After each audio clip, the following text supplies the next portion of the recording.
विवेक चूड़ामणि। विवेक चूड़ामणि ग्रंथ में श्लोक नंबर है आज 117। ठीक है, श्लोक को पढ़ते हैं। अभावना वा विपरीत भावना, अभावना विपरीत भावना, संभावना विप्रतिपत्तिरस्याः, संभावना विप्रतिपत्तिरस्याः, संसर्गयुक्तं न विमुञ्चति ध्रुवम्, संसर्गयुक्तं न विमुञ्चति ध्रुवम्, विक्षेपशक्ति क्षपयत्यजस्रम्, विक्षेपशक्ति क्षपयत्यजस्रम्, अभावना विपरीत भावना, संभावना विप्रतिपत्तिरस्याः, संसर्गयुक्तं न विमुञ्चति ध्रुवम्, विक्षेपशक्ति क्षपयत्यजस्रम्। अभावना वा विपरीत भावना, असंभावना विप्रतिपत्ति अस्याः, संसर्गयुक्तं न विमुञ्चते ध्रुवम्, विक्षेपशक्ति क्षपयति अजस्रम्। ठीक, अनुवाद देखिए। अस्याः संसर्गयुक्तां, शुरू से, अभावना वा विपरीत भावना, असंभावना विप्रतिपत्ति,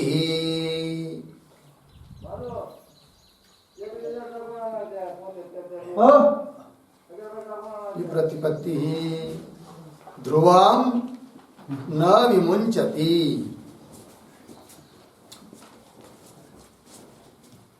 हो गया, ध्रुवम न विमुञ्चति। नीचे, विक्षेप शक्ति अजस्रम क्षपयति।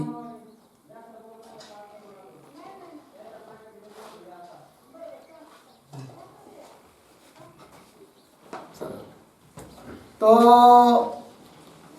कल बताया था तमोगुण, और तमोगुण का कार्य होती है कौन? आवरण शक्ति। रजोगुण का बताया था विक्षेप शक्ति, और तमोगुण का आवरण शक्ति।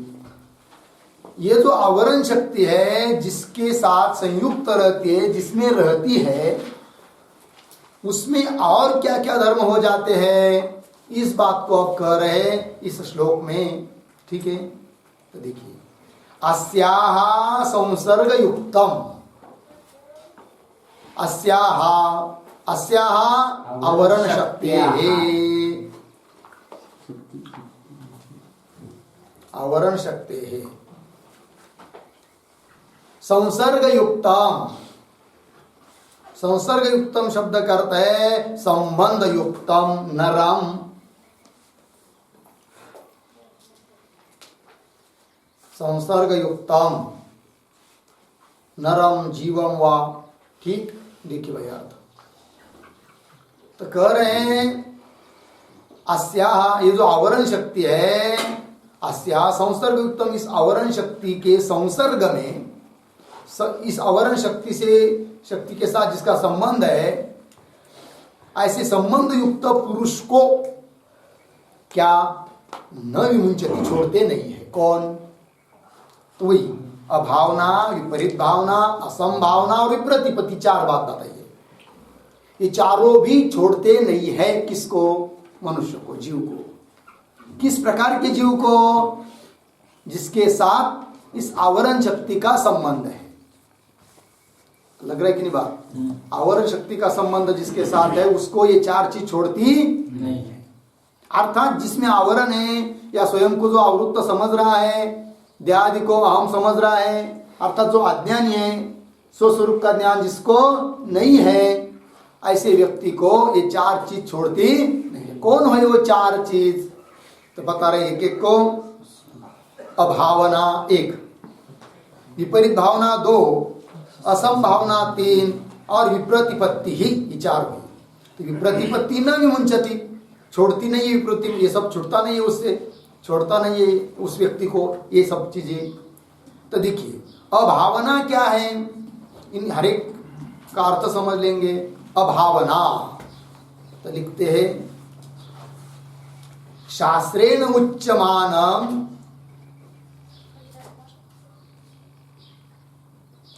शास्त्रेण उच्यमानम जीव ब्रह्मैक्यम,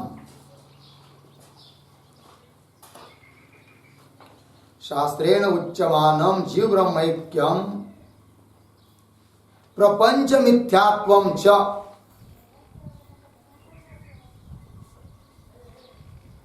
प्रपंच मिथ्यात्वम च न संभवति,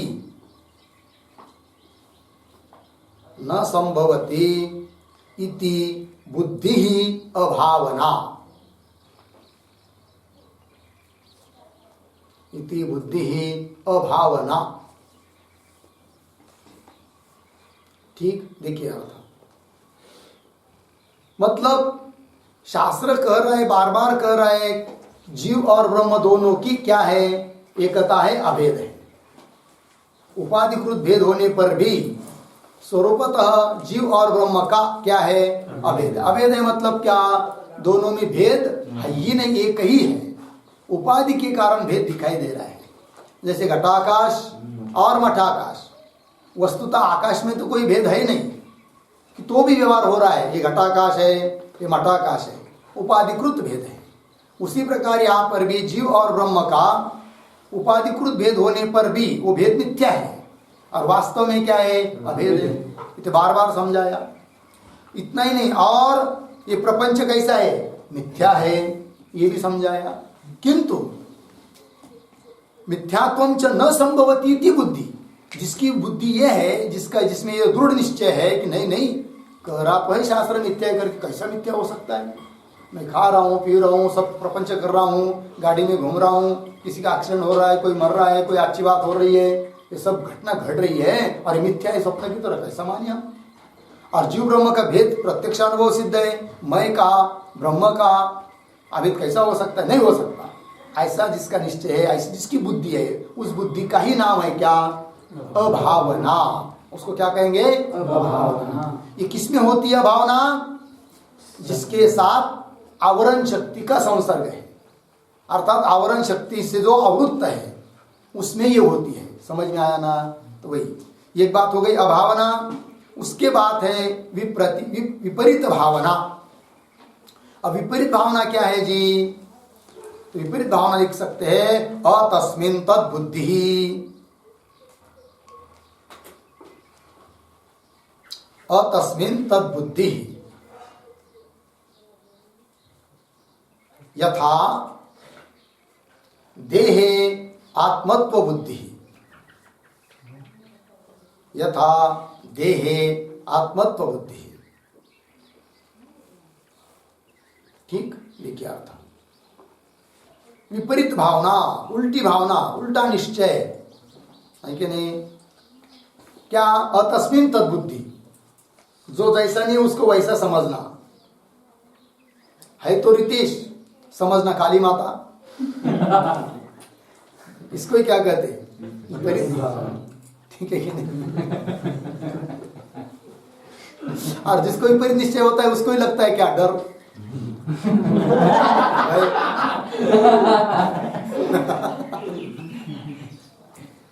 लग गया कि नहीं। पर जिसको ये निश्चय है कि यहाँ इतना वेदांत के पाठ हुए हैं, उपनिषदों के पाठ हुए, वेद के पाठ हुए, वेद मंत्र का घोष हुआ है, भजन हुआ, कीर्तन हुआ, इस कंपाउंड के अंदर भूत भीत या काली माता कोई आ ही नहीं सकती। जिसका ऐसा निश्चय दृढ़ हुआ है उसको काली माता क्या, बट्टू भैरव आया तो भी डर लगेगी नहीं। समझ में आया ना जी। भैरव भी बहुत प्रकार के होते हैं, काल भैरव, सुनपानी भैरव, बटुक भैरव, ठीक है ना, अष्ट भैरव होते। चलो जाने दो। विपरीत भावना समझ में आई ना। उदाहरण दिया, शरीर आदो व देह आत्मत्व बुद्धि, देह को ही आत्मा समझना, ये क्या है? विपरीत भावना है। हो गया। आगे चलिए। असंभावना। असंभावना का अर्थ लिखिए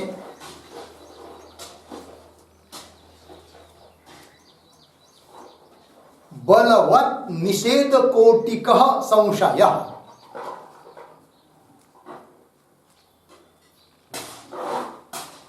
बलवत् निषेध कोटिकः संशयः। सरल भाषा में कहना हो तो संशय भावना, असंभावना, और सरल करना हो तो संशयात्मिका वृत्ति ही असंभावना।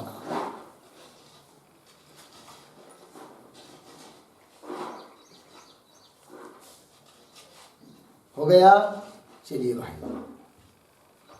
बलवत् निषेध कोटिकः संशय, निषेधात्मक, ये नहीं, ये ऐसा नहीं, ऐसा संशय भावना, संशय भावना जिसको बोलते हैं। ठीक है जी। ये क्या हुई?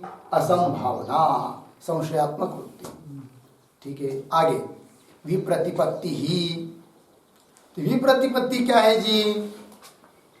है कि नहीं? विरुद्ध प्रतिपत्ति, विरुद्ध ज्ञान। प्रतिपत्ति मतलब ज्ञान,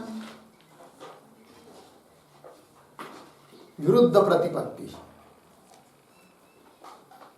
व्याख्या लिखना हो और लिखा देते हैं। नंबर 1, विरुद्धार्थक वाक्य द्वयजन्य,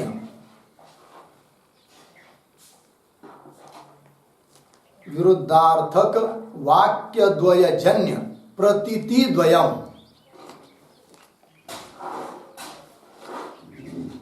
विरुद्धार्थक वाक्य द्वयजन्य प्रतीति द्वयम्।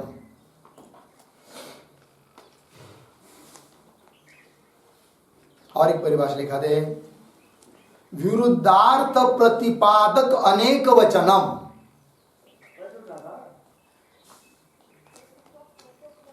विरुद्धार्थ प्रतिपादक अनेक वचनम। ठीक है जी। चलिए, किसको कहते हैं प्रतिपत्ति? विरुद्धार्थ वाक्य द्वयजन्य, दो वाक्य है किंतु दोनों वाक्य कैसे विरोधी अर्थ को बताने वाले हैं, है कि नहीं? जैसे वेद में भी आता है कि नहीं, जीव ब्रह्म के बताने वाले वाक्य तत्वमसि आदि। और कुछ वाक्य ऐसे भी मिलेंगे कि जिसमें भेद जैसा प्रतीत हो रहा है, ऐसा लग रहा है कि नहीं? तात्पर्य भेद नहीं होता है, पर समझ में नहीं आया तो विरोधी वाक्य लग रहे, तो फिर संशय होगा कि भाई इधर कर रहे भेद और इधर कर रहे अभेद, फिर भेद समझे क्या अभेद समझे, है कि नहीं? निर्णय नहीं हो पा रहा है। विरुद्ध प्रतिपत्ति इसको बोलते हैं, विप्रतिपत्ति बोलते हैं। ठीक है ना जी। विरुद्ध वाक्य द्वय से जन्य जो प्रतीति, प्रतीति मतलब ज्ञान, प्रतीति द्वयम, वो वा विप्रतिपत्ति। क्यों वा? विरुद्धार्थ प्रतिपादक अनेक वचन उपस्थित हो जाना, यही क्या है? विप्रतिपत्ति है। ठीक है। बहुत ज्यादा अंतर नहीं है इन चारों में, थोड़ा थोड़ा भेद है। ठीक है जी। तो अभावना, विपरीत भावना, असंभावना और विप्रतिपत्ति ही न विमुंचती, छोड़ते नहीं है कि नहीं? किसको छोड़ते नहीं है? संसर्ग युक्तम नरम। किससे संसर्ग युक्त नरम? अस्याह, आवरण शक्ति से युक्त, संसर्ग से युक्त जो मनुष्य है उसमें चार भावना, चार प्रकार की वृत्ति होती ही है। आगे चलिए। हो गया ना। ध्रुवम न विमुंचति। ध्रुवम मतलब, ध्रुवम का अर्थ एव, निश्चयात्मक, बताने के लिए ध्रुव। न एव विमुंचति इत्यर्थ, जिसमें आवरण है ना उसको ये छोड़ती ही नहीं, चार बार। न एव विमुंचति इत्यर्थ। आगे चलिए। विक्षेप शक्ति है अजस्रम क्षपयति, अंतिम का वाक्य। ठीक है ना जी। ये विक्षेप शक्ति क्या करती है फिर? तो आवरण शक्ति जिसमें है उसमें चार बात बता दी, और उस आवरण शक्ति से उत्पन्न होती है विक्षेप शक्ति। फिर वो विक्षेप शक्ति क्या करती है? तो अजस्रम क्षपयति। अजस्रम का अर्थ है सर्वदा,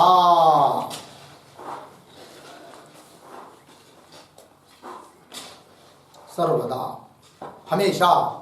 क्षपयति, क्षपयति का अर्थ लिखेंगे तादृशम पुमांसम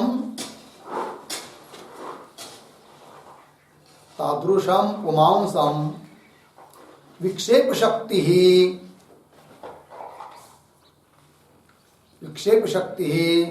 सर्वदा क्षपयति।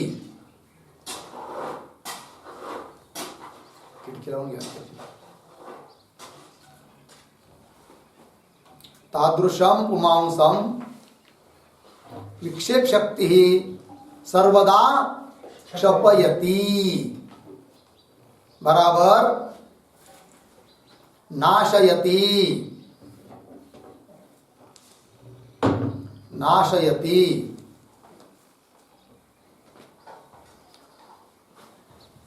ठीक है ना। बराबर बहुधा मनः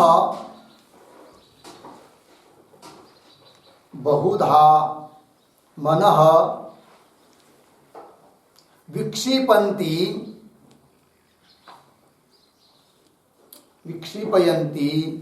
पुमांसम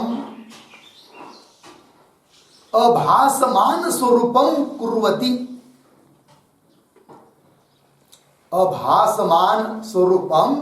कुर्वति नाशयति इति।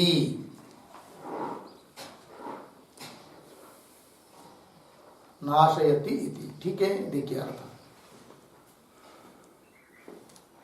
ठीक है, तो क्या कहा?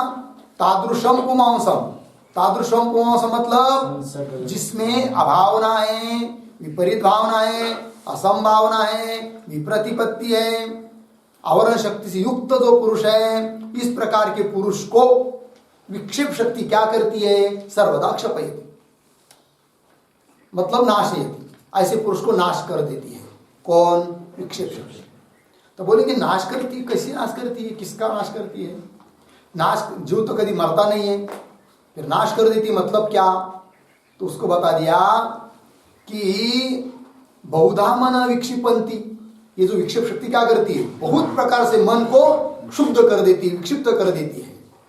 और विक्षिप्त करती हुई पुरुष को पुमांसम अभासमान स्वरूपम कुर्वती। अभासमान स्वरूप मतलब पुरुष को अपने स्वरूप का ज्ञान होने नहीं देती है। अभासमान स्वरूपम, भासमान स्वरूप होना मतलब क्या? स्वस्वरूप का यथार्थ ज्ञान होना, उस प्रकार का ज्ञान होने नहीं देती है। अभासमान स्वरूपम कुर्वती, करती हुई, कुर्वती नाशयति। लगे कि नहीं? वो विक्षेप शक्ति क्या करती है? पुरुष को अभासमान स्वरूप करती हुई नष्ट कर देती। अभासमान स्वरूप करना ही उसका क्या करना है? नाश करना है। ये बात हो गई। कुर्वती दीर्घ है, समझ में आया? वो क्रियापद लकार का प्रयोग नहीं हो। कुर्वती क्या है फिर?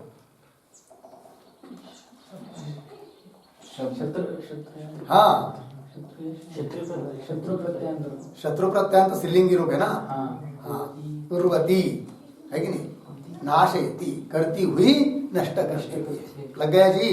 चलिए, बात समझ में आ गया। फिर आगे चलते हैं। तो ये बात बता दिया कि आवरण शक्ति का संसर्ग जिसमें होता है उसमें क्या क्या होता है, और वो विक्षेप शक्ति भी नष्ट कर देती है, दुख देती है। और गीता में भी कहा है अज्ञश्च श्रद्धानश्च संशयात्मा विनश्यति, चौथा अध्याय 40 नंबर का श्लोक। जो अज्ञश्च मतलब अज्ञानी है, अर्थात आवरण से युक्त है, अश्रद्धान है, श्रद्धा नहीं है, संशयात्मा है, विनश्यति, ये तो नाश है। ठीक है जी? चलिए, विक्षेप शक्ति क्या कर देती है? नाश कर देती है, मतलब बार बार जन्म मरण में घुसाड़ देती है, जन्म मरण रहित अवस्था को प्राप्त नहीं होने देती है। यही तो उसका नाश करना है। लगा कि नहीं? चलेंगे, आगे के श्लोक को पढ़ते हैं। और क्या होता है? ठीक है ना? तमोगुण क्या और क्या क्या कार्य होते हैं उसको और स्पष्ट कर रहे आगे के श्लोक में। श्लोक को पढ़ेंगे। अज्ञानमालस्य जडत्व निद्रा, अज्ञानमालस्य जडत्व निद्रा, प्रमाद मूढ़त्व मुखास्तमो गुणाः, प्रमाद मूढ़त्व मुखास्तमो गुणाः, प्रयुक्तो न हि वेत्ति किंचित् प्रयुक्तो न हि वेत्ति किंचित् निद्रालुवत् स्तम्भवदेव तिष्ठति निद्रालुवत्संभवदेव तिष्ठति अज्ञानालस्य जडत्वनिद्रा प्रमादमूढत्वमुखास्तमो गुणाः एते प्रयुक्तो न हि वेत्ति किंचित् निद्रालुवत्संभवदेव तिष्ठति अज्ञानम आलस्य जडत्व निद्रा प्रमाद मूढ़त्व मुखाः तमो गुणाः एतैः प्रयुक्तः न हि वेत्ति किंचित् निद्रालुवत् स्तंभवत् एव तिष्ठति। अन्वय देखिए, पहली दो पंक्ति सरल है। अज्ञानम आलस्य जडत्व निद्रा प्रमाद मूढ़त्व मुखाः तमो गुणाः। अब तीसरी पंक्ति में एतैः प्रयुक्तः किंचित् पीछे न हि वेत्ति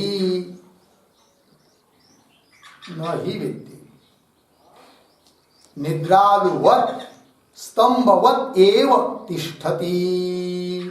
ठीक है, देखिए तमोगुण का क्या क्या कार्य होता है और स्पष्ट कर रहे इस श्लोक में। देखिए अज्ञानम, ठीक एक हुआ, आलस्य आलस, जड़त्व, निद्रा, प्रमाद, मूढ़त्व मुखा, यह है मुखा मतलब प्रमुख मुख्य जिनमें है कि नहीं। ऐसे तमोगुणाः, तमोगुणाः का अर्थ तमः कार्याणि, तमोगुण के कार्य, ये सब तमोगुण के कार्य है। तमोगुणाः मतलब तमः कार्याणि, तमोगुण के कार्य है। ठीक है जी, क्या क्या कार्य बताए? अज्ञान, आलस्य आदि आदि। किसको कहते हैं अज्ञान? लिखते सबकी व्याख्या। अज्ञानम बराबर उक्तस्याप्यर्थस्य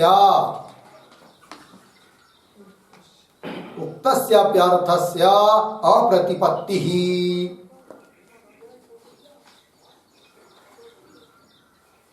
ठीक है, ये हुआ अज्ञान, अर्थ समझ लेते हैं। उक्तस्याप्यर्थस्य अप्रतिपत्तिः।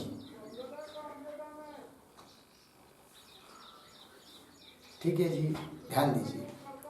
उक्तस्य कथितस्य अप्यार्थस्य, कोई अर्थ बता दिया तो भी पता नहीं चल रहा है, समझ में नहीं आ रहा है, इसका मतलब क्या है? अज्ञान है।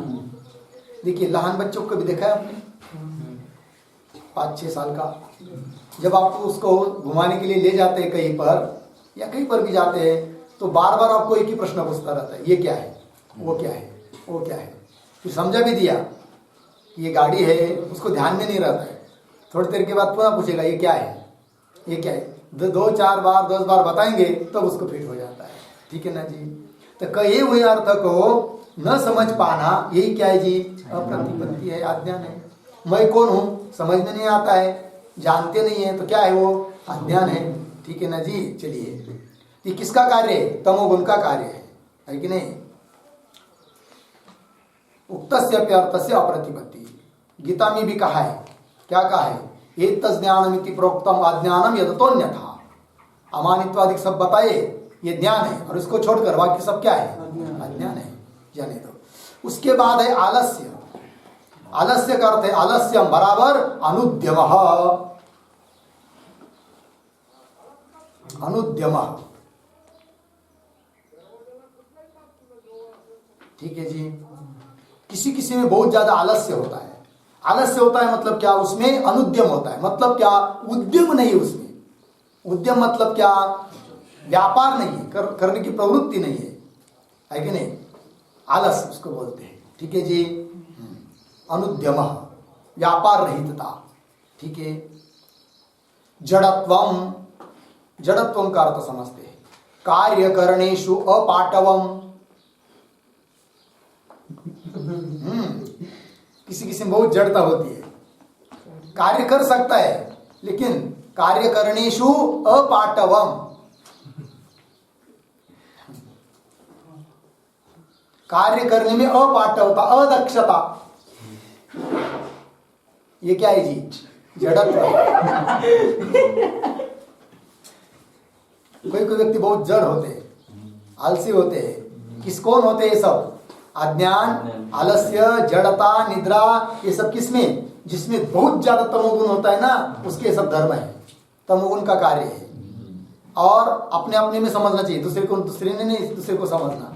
अपने में ये सब है तो समझना है क्या? तमोगुण। चलिए आगे। निद्रा, निद्रा मतलब क्या? प्रसिद्धा, प्रसिद्ध है निद्रा। किसी को अपरिचित है निद्रा? ऐसा कोई व्यक्ति नहीं जिसको परिचय नहीं है किसके साथ? निद्रा के साथ। तो भी व्याख्या लिख लीजिए, योग सूत्र बताते हैं। अभाव प्रत्यालंबना वृत्ति ही निद्रा, योग सूत्र। अभाव प्रत्ययालंबना, अभाव प्रत्यालंबना वृत्ति ही निद्रा। उस वृत्ति को निद्रा बोलते हैं। अभाव प्रत्ययालंबना है कि नहीं? जब हम सोते हैं तो किसी चीज को जानते हैं क्या? नहीं जानते ना। तो क्या हुआ? अभाव प्रत्यय हुआ, अभाव ज्ञान। उस अभाव ज्ञान को ही आलंबन करने वाली जो वृत्ति है उसको क्या कहते हैं? निद्रा। चलिए, प्रमाद, प्रमाद का अर्थ लिखिए। कर्तव्यम कर्म कर्तुम शक्तौ अपि, कर्तव्यम कर्म, कर्तव्यम कर्म कर्तुम शक्तौ अपि, कर्तुम शक्तौ अपि तस्य अकरणम, तस्य अकरणम, पूर्ण विराम। दूसरा पर्याय शब्द अजागरूकता, और पर्याय शब्द प्रमाद के लिए एक हुआ अजागरूकता हुआ ना, और अनवधानता, अनवधानता इति हो गया। अर्थ समझिए। कर्तव्यम कर्म कर्तुम शक्तौ अपि, मतलब कोई जो कर्तव्य कर्म अपने लिए सामने है, जो हम लोगों के लिए कर्तव्य है, करना है, करने के लिए समर्थ होने पर भी तस्य अकर्णम, उसका न करना, ये क्या है? प्रमाद। समझ में आए नहीं? रोज 10 ओवी या 10 श्लोक या अभंग याद करने का सामर्थ्य तो है, किंतु करना नहीं, वो क्या हुआ? प्रमाद। फिर लकड़ी कोई दिखाता है तब करना, धाक धाका नहीं करना, स्वयं बुद्धि से करने की प्रवृत्ति न होना, ये क्या है? प्रमाद। समझ में आया कि नहीं? भूषण नहीं है वो, दूषण है। वो किसी में तो भगाकर, उसको हटाकर भगा देना चाहिए। किसको? प्रमाद को। स्वयं बुद्धि ने सब कुछ करने की प्रवृत्ति होनी चाहिए, है कि नहीं? देखिए, कोई भी बात, कर्तव्य कर्म कोई भी हो, जो करने के लिए सामने है, कर भी सकता है, किंतु उसको न करना, ये क्या है? प्रमाद है कि नहीं? कपड़े धोना है, धो भी सकते हैं, धोना भी पड़ेगा ही, लेकिन तो बाल्टी में भिगा कर रख दिया, 8 दिन हो गए, करेंगे आज, करेंगे कल, तो सब आ गया उसमें, आलस्य आ गया, जड़ता आ गई, प्रमाद आ गया, है कि नहीं? और नुकसान भी हो जाएगा, क्योंकि कपड़े इतने दिन पानी में रहने से खराब हो जाएंगे, टूट जाएंगे, जल्दी फट जाएंगे। समझ में आया कि नहीं? चलो भाई, प्रमाद समझ में आया? आगे चलते हैं। और एक बात बताओ प्रमाद की, रोज झाड़ू लगाना चाहिए,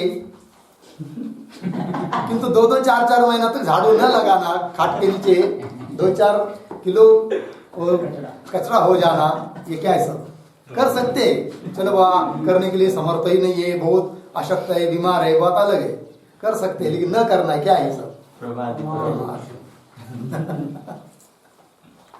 चलिए, कर्तव्यम कर्म कर्तुम शक्तो अपि तस्य अकरणम, दूसरी भाषा में कह दिया प्रमाद के लिए अजागरूकता, जागरूक न रहना।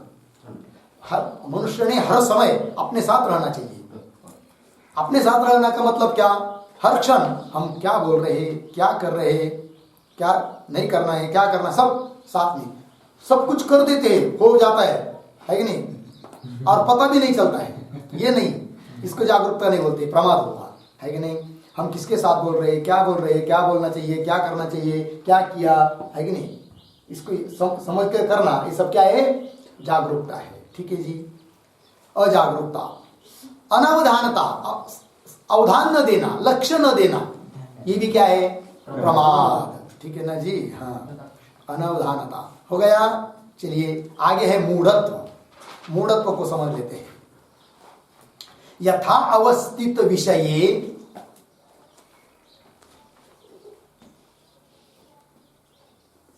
यथा अवस्थित विषये अयथावत प्रतिपत्ति,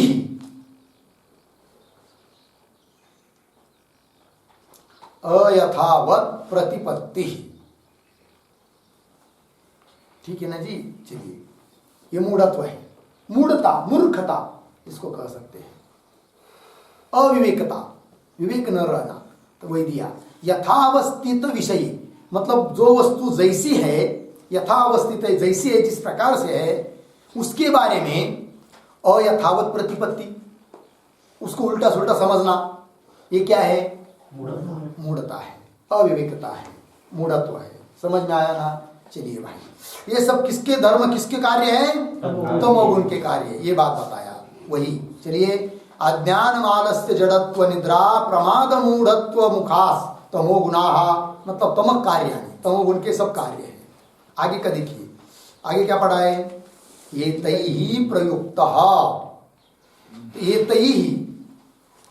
तैहि का अर्थ है अज्ञानादिभिः धर्मैहि,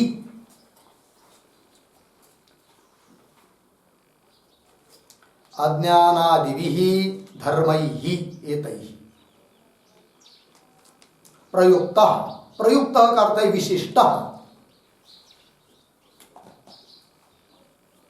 प्रयुक्त मतलब विशिष्ट हो गया।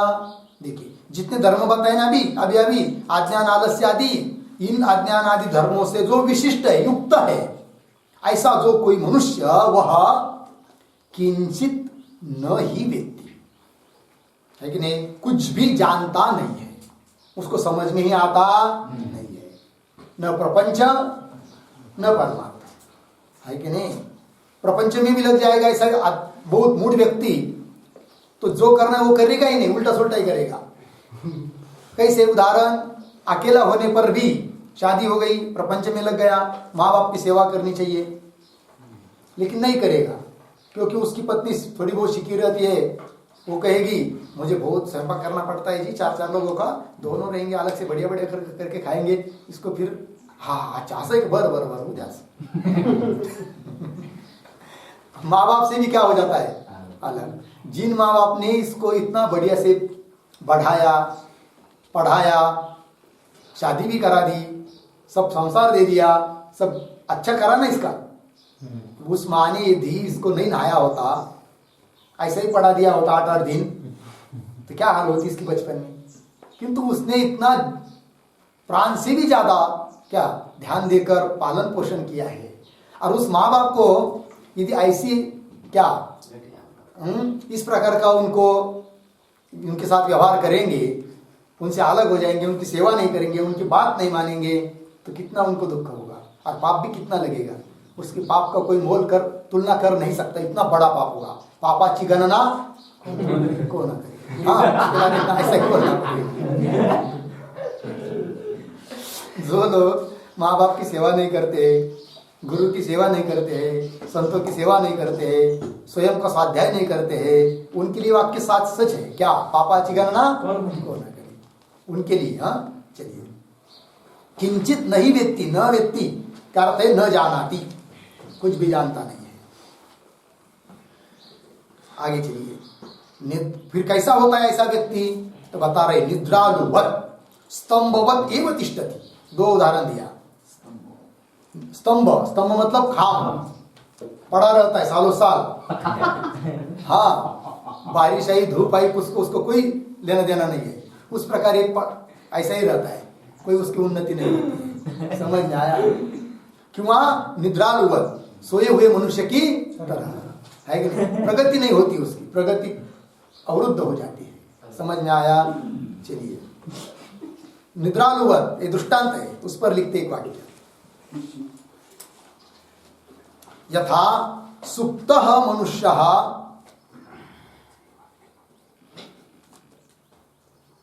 यथा सुप्तः मनुष्यः न किंचित वेत्ति, न किंचित वेत्ति तथा स्तंभवत् एव तिष्ठति, स्तंभवत् एव तिष्ठति, पूर्ण विराम। श्रेयसे किमपि न चेष्टते इत्यर्थः। श्रेयसे किम अपि न चेष्टते इत्यर्थः।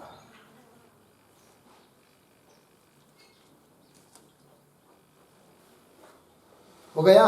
देखिए भाई, जिस प्रकार सुप्त मनुष्य, सोया हुआ मनुष्य, न किंचित व्यक्ति, कुछ भी जानता नहीं है कि नहीं? कौन आया कौन गया उसको कुछ पता नहीं रहता है, मैं कहाँ सोया हूं, मैं कौन हूं, कुछ भी भान नहीं रहता है सुषुप्ति अवस्था में। न किंचित व्यक्ति, तथा उस प्रकार स्तंभ की तरह रहता है। कहने का भाव, श्रेयसे किम अपि न चेष्टते, कल्याण के लिए, मोक्ष के लिए, उद्धार के लिए कुछ भी प्रयत्न करता नहीं है। कौन? एतैहि प्रयुक्ता विशिष्टा, इन सभी धर्मों से जो विशिष्ट रहता है, युक्त रहता है, वो अपने कल्याण के लिए कुछ भी करता नहीं है। हो गया जी? ये हो गया भाई तमोगुण के बारे में चर्चा। 3 गुण है, रजोगुण, तमोगुण और सत्वगुण। तो रजोगुण के बारे में भी कह दिया, तमोगुण के बारे में भी सब बातें कह दी। अब आया नंबर किसका? सत्वगुण का। ठीक है, तो सत्वगुण का क्या स्वरूप होता है, क्या कार्य होता है, ये बातों को बताना है। तो श्लोक आया अभी 119, श्लोक को पढ़ते हैं। सत्वं विशुद्धं जलवत् तथापि, सत्वं विशुद्धं जलवत् तथापि, ताभ्यां मिलित्वा शरणाय कल्पते, ताभ्यां मिलित्वा शरणाय कल्पते, यत्रात्मबिम्ब प्रतिबिम्बितः सन्, यत्रात्मबिम्ब प्रतिबिम्बितः सन्, प्रकाशयत्यर्क इवाखिलं जडम्, प्रकाशयत्यर्क इवाखिलं जडम्। सत्वं विशुद्धं जलवत् तथापि, ताभ्यां मिलित्वा शरणाय कल्पते, यत्रात्मबिम्ब प्रतिबिम्बितः सन्, प्रकाशयत्यर्क इवाखिलं जडम्। सत्वं विशुद्धं जलवत् तथा अपि ताभ्यां मिलित्वा शरणाय कल्पते, यत्र आत्मबिंब प्रतिबिंबितः सन् प्रकाशयति अर्कः इव अखिलम जड़म। ठीक है जी, देखिए भाई अन्वय करते हैं। सत्वं जलवत् विशुद्धम, सत्वं जलवत् विशुद्धम तथापि ताभ्यां मिलित्वा शरणाय कल्पते। तीसरे, यत्र आत्मबिंब प्रतिबिंबितः सन् अर्कः इव अखिलं जडाम, अर्कः इव अखिलम जड़म प्रकाशयति। हो गया? चलिए, तो पीछे रजोगुण और तमोगुण और उनका कार्य, उनके धर्म, ये सब बात बता दी। और इससे ये भी पता चला कि मोक्ष मार्ग के लिए अत्यंत विघातक है वो कौन? रजोगुण तमोगुण, उनके धर्म। है कि नहीं? सेह मार्ग के लिए, कल्याण के लिए क्या है? अत्यंत विघातक है, इसलिए उनको छोड़ना है। और सत्वगुण का अच्छी तरह से आश्रय करके, ठीक है ना, कल्याण मार्ग के लिए क्या करना है? प्रयत्न करना है। ठीक है। अब कोई बोलेगा यदि रजोगुण और तमोगुण वो यदि कल्याण मार्ग के लिए विघातक है, नाशक है, तो क्यों बताया उसको, वर्णन क्यों किया इतना रजोगुण और तमोगुण का? तो उसका उत्तर क्या कि भाई जो चीज छोड़नी रहती है उसका भी ज्ञान होना आवश्यक होता है। ज्ञान नहीं रहेगा तो छोड़ेंगे कैसे? जैसे अधर्म का भी वर्णन शास्त्रों में आता है, अधर्म तो छोड़ने के लिए होता है, फिर क्यों? तो वो उसका भी ज्ञान होना चाहिए, क्योंकि छोड़ने के लिए, इसलिए छोड़ने के लिए कह दिया रजोगुण और तमोगुण का कार्य धर्म आदि आदि। अब आश्रय करने के लिए, ग्रहण करने के लिए, स्वीकार करने के लिए सत्वगुण के कार्य बताना है। इसलिए अब उस सत्वगुण का स्वभाव क्या होता है, इस बात को बता रहे इस श्लोक में। कैसा होता है सत्वगुण का स्वभाव? देखिए, ध्यान दीजिए। सत्वम जलवत् विशुद्धम, विशुद्धम का अर्थ है निर्मलः एवं।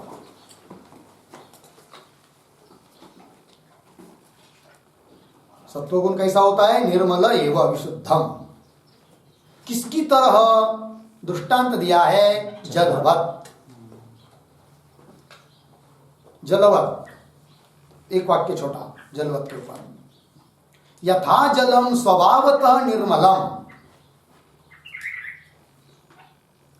यथा जलम स्वभावतः निर्मलम तथा सत्वं गुणः, तथा सत्व गुणः। अर्थ देखिए भाई कि जिस प्रकार जल स्वभावतः क्या है जी? निर्मल है। जल एकदम कांच की तरह है, एकदम निर्मल होता है जल। अत्यंत शुद्ध जल रहेगा तो उसमें लाइन भी नहीं उतरती है, करंट। समझ में आया? हाँ। लेकिन पृथ्वी का संबंध आने से उसमें अशुद्धता आती है। बारिश का कांच में पानी पकड़ेंगे ना आप, ऊपर का कांच में, किसी बर्तन में नहीं, तो अत्यंत शुद्ध पानी, बारिश का पानी। ठीक है ना जी? बोलते कि उसमें लाइट भी नहीं उतरती करके, पता नहीं, देख लीजिए प्रयोग करके, नहीं मत कीजिए, मर भी जाएगा। समझ में आया? कहने का भाव कि जल स्वभावतः क्या है? उपाधि से अशुद्ध हो जाता है। उस प्रकार सत्वगुण स्वभावतः क्या है? शुद्ध है, निर्मल है। तो शुद्ध होने पर भी, निर्मल होने पर भी, तथापि ताभ्याम मिलित्वा, ताभ्याम, ताभ्याम रजस्तमोभ्याम, ताभ्याम का अर्थ है रजस्तमोभ्याम, रजस्तमोभ्याम। रजोगुण और तमोगुण के द्वारा मिलित्वा, मिलकर जब मिल जाता है तब शरणाय कल्पते। शरणाय, शरणाय का अर्थ है संसाराय, कल्पते प्रभवती, कल्पते का अर्थ है प्रभवती, हो जाता है। देखिए, यद्यपि सत्वगुण तो शुद्ध ही है, किंतु वो रजोगुण तमोगुण के साथ जब मिल जाता है तो वही सत्वगुण संसार के लिए कारण बन जाता है। हो गया प्रभवती। कितना शुद्ध होता है वो, कैसा शुद्ध होता है, दृष्टांत देकर समझा रहे उत्तरार्ध में। यथा यत्र आत्मबिंब प्रतिबिंबितः सन। देखिए भाई, क्या होता है जी? सत्वगुण, अंतःकरण सत्वगुण का ही तो कार्य है, और आत्मा जो बिंब स्थानी है उसका प्रतिबिंब होता है किसमें? अंतःकरण में। उदाहरण, जैसे हम लोग मुख है, दर्पण लेते हैं, शीशा, आईना, फिर उस आईने में हम लोगों के मुख का क्या होता है? प्रतिबिंब होता है। इससे सिद्ध होता है कि वो आईना अति क्या है? पृथ्वी के स्वच्छ परमाणु का कार्य है। घट में या दीवार में प्रतिबिंब नहीं होता है तो पृथ्वी का ही कार्य, किंतु पृथ्वी के अस्वच्छ परमाणु का कार्य है। लग गया कि नहीं? उसी प्रकार यहाँ पर भी सत्वगुण इतना शुद्ध है कि आत्मा का उसमें क्या होता है? प्रतिबिंब होता है। ठीक है कि नहीं? वही आत्म प्रतिबिंब, आत्मबिंब, आत्मबिंब, बिंब कौन हुआ? आत्मा। और वो क्या बन जाता है फिर उसमें? प्रतिबिंबित सन, प्रतिबिंबित होता हुआ क्या करता है वो आत्मा फिर? अर्क इव अखिलम जड़म प्रकाशयति। अर्क इव ये दृष्टांत है। और अखिलम जड़म, अखिलम जड़म करते है सर्वम अनात्मानम, अखिलम जड़म सर्वम अनात्मानम, सभी अनात्म पदार्थों को प्रकाशयति, प्रकाशयति, प्रकाशयति करते है ज्ञात स्वरूपम करोति, ज्ञात स्वरूपम करोति। ठीक है जी। तो प्रकाशयति, कह प्रकाशयति? आत्मबिंब प्रकाशयति। कथम? प्रतिबिंबित सन, हाँ प्रतिबिंबित होकर प्रकाशयति, प्रकाशन करता है। प्रकाशयति मतलब ज्ञात स्वरूपम करोति। जैसे घट का प्रकाशन किया मतलब क्या? अयम घटः, पहले अज्ञात था तो ज्ञात हो गया, तो ज्ञात स्वरूप हो गया, यही उसका प्रकाशन है। अयम घट, अयम पट, अयम मनुष्य, यह मनुष्य, घट है, ये पट है, ज्ञात हुआ कि नहीं? सबका ज्ञान कराना यही पदार्थों का क्या है? प्रकाशन है। कौन करता है? साक्षात आत्मा में कोई धर्म नहीं है, निर्गुण निराकार है कि नहीं? किंतु सत्वगुण में प्रतिबिंबित होकर सभी अनात्म वर्ग को वो आत्मा क्या कर रहा है? प्रकाशित कर रहा है। किसकी तरह? उदाहरण दिया अर्क इव। अर्क कहते सूर्य को, सूर्य जैसे सबका प्रकाशन करता है कि नहीं? क्यों? सूर्य समझ लीजिए जल में प्रतिबिंबित हुआ, या दर्पण लिया सामने पकड़ा प्रतिबिंबित हुआ, फिर कहीं पर भी चमकाएंगे तो उस वस्तु का क्या हो जाएगा? ज्ञान हो जाता है कि नहीं? बोरिंग हो, बोर, बोर क्या बोलते हैं उसको? हैंडपंप, हैंडपंप उसको निकाल देंगे और वो केवल वो क्या बोलते हैं? कंप्रेसर, हाँ वही। नीचे बहुत अंधेरा होता है, पानी कहाँ तक है बोर में पता नहीं चलता। बोरिंग लाइट भी लगाएंगे तो भी नहीं समझ में आता। हाँ वही क्रेशिंग पे जिसमें रहता है, जमीन के अंदर गड्ढा हो गया कि नहीं, वो बोर कर दिया। हिंदी में क्या बोलते हैं पता नहीं, लेकिन उसके एक आइडिया बताता हूँ। कितना गहरा है, कितना उसमें पानी है, समझना हो तो एक आईना ले लीजिए। दोपहर के समय सूर्य प्रतिबिंब आ रहा है, सूर्य प्रकाश आ रहा है, आरसा को आईने को पकड़िए और वो उसके ऊपर किरण पड़कर वो नीचे जाएंगे तो पता चल जाएगा यहाँ तक है, यहाँ तक है करके, है कि नहीं? नीचे का भी प्रकाशन कर दिया, है कि नहीं? कहने का तात्पर्य सूर्य जैसा किसी उपाधि में प्रतिबिंबित होकर प्रकाशित करता है वस्तुओं को, उसी प्रकार आत्मा भी सत्वगुण में, सत्वगुण का ही कार्य अंतःकरण में प्रतिबिंबित होकर सभी अनात्म वर्गों का क्या करता है? प्रकाशन करता है। ये सब बातें इसलिए बताई जा रही है कि सत्वगुण इतना शुद्ध है कि जिसमें आत्मा का क्या होता है? प्रतिबिंब होता है। सत्वगुण की शुद्धता बताने के लिए ये सब चर्चा हो गया जी। यत्र आत्म प्रतिबिंब प्रतिबिंबित सन अर्क इव अखिलम जड़म प्रकाश। अर्क इव पद आया है ना, उस पर एक छोटा शब्द निर्मल दर्पणे, निर्मल दर्पणे प्रतिबिंबित सूर्य इव,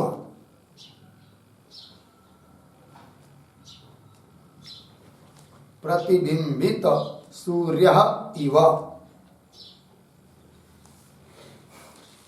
ठीक है जी। निर्मल दर्पण में प्रतिबिंबित जो सूर्य है वो जैसा सभी पदार्थों को प्रकाशन कर सकता है, उसी प्रकार सत्वगुण भी, है कि नहीं? सत्वगुण में आत्मा का प्रतिबिंब होकर वो आत्मा सबका प्रकाशन करता है। किंतु यहाँ पर आत्मा की प्रकाशता या कुछ ये सब बात बताने का तात्पर्य नहीं है। तात्पर्य किसमें है? सत्वगुण की शुद्धता बतानी, ये उसका स्वभाव है, स्वरूप है। ठीक है ना जी? हाँ।